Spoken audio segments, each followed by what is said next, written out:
eu não te pedi, não solicitei.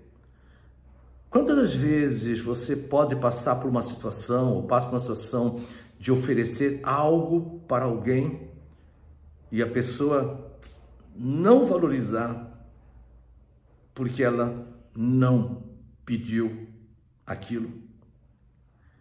Isso é o mesmo que acontece no ser humano na atitude para com Deus diante da salvação em Cristo Jesus.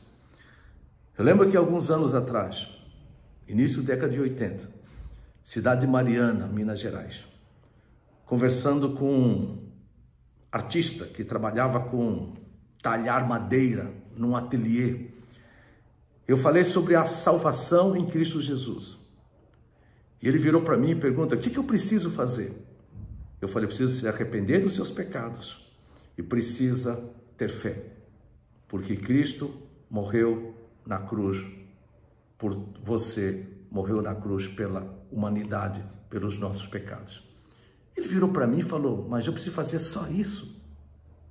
Me arrepender dos meus pecados e crer em Jesus Cristo como o único e suficiente Senhor Salvador? Eu falei: sim. Ele morreu por você. Mas por outro lado existe a criação: mas morreu por mim, mas eu não pedi que ele morresse por mim. E nem paguei para que ele morresse por mim. Em outras palavras, não tem valor a obra de Cristo por mim, porque eu não pedi, eu não paguei. Porque aquele artista, ele sabia que o trabalho dele era valorizado, não quando ele oferecia de graça para as pessoas. O trabalho dele era valorizado porque as pessoas pediam, solicitavam, pagavam pelo trabalho dele. Logo, como ele podia valorizar o trabalho de Cristo, se ele não pediu, não pagou pelo trabalho de Cristo? Não é essa a compreensão, muitas das vezes, nossas como ser humano, diante de tantas situações na nossa vida, e acima de tudo, diante da graça salvadora em Cristo Jesus? Porque eu não pedi que ele morresse por mim, eu não paguei, então por que eu vou valorizar isso?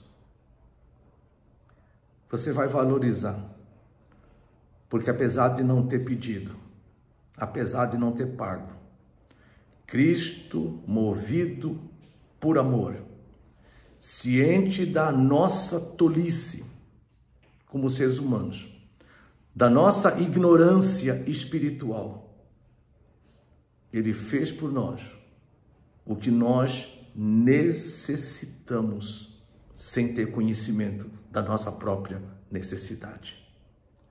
Por isso que quando nós lemos em Tito, capítulo 3, versículo 3, fala assim: pois nós também outrora éramos, ele falando para pessoas que naquela situação já eram cristãos.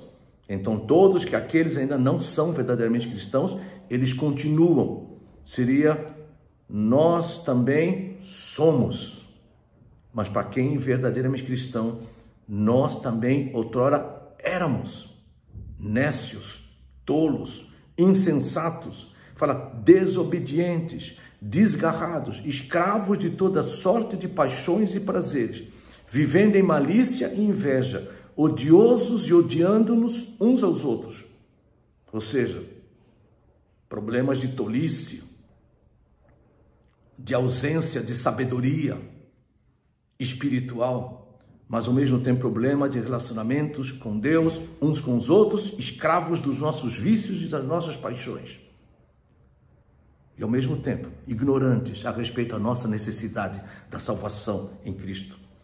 Quando, porém, versículo 4, se manifestou a benignidade, ou seja, a bondade de Deus, nosso Salvador, e o seu amor para com todos, não por obra de justiça praticadas por nós, não porque nós pedimos, não porque nós compramos, não porque nós merecemos, mas segundo sua misericórdia, ele nos salvou, mediante o lavar regenerador e renovador do Espírito Santo, que ele derramou sobre nós ricamente por meio de Jesus Cristo, nosso Salvador, a fim de que, justificados por graça, ou seja, Deus imputou em nós a justiça de Cristo por causa da sua graça.